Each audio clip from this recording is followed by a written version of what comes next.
今年8、9月的时阵，青菜价格有较贵，其中关山的高丽菜受到风台甲大水雨等等的影响，价格也是贵三三。嘛因为好价，最近有袂少农民烧钱咧种高丽菜。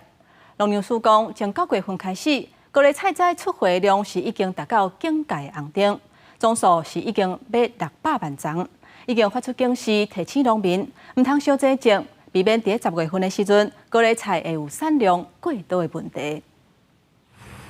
今年秋天，农民无因种地，这产地拢是准备要来种植高丽菜，因为今年8、9月风台大雨后，造成高山的高丽菜受损，产量供应不足，高丽菜的价格维持好价，嘛吸引袂少农民来抢种。你都大概像即马这地坑的人都种落啊，价格好啊。这抢都大家看到时间都会艰苦呢。嘿，抢种的时间，甲抢顶下安尼旧年安尼无人要迄落呢。经过农粮署的信息掌握，今年9月份后，高丽菜摘的出货量增加，达到警戒1个安定，大约540万丛到600万丛，真接近超进600万丛的计划是顶好，因此轮到发出信息，警示农民莫搁抢种。大概有将近，跟上血跟中血的调查有将近600万株哈，所以这部分可能在11月份会上市的时候，可能会有一点量产的问题。75天，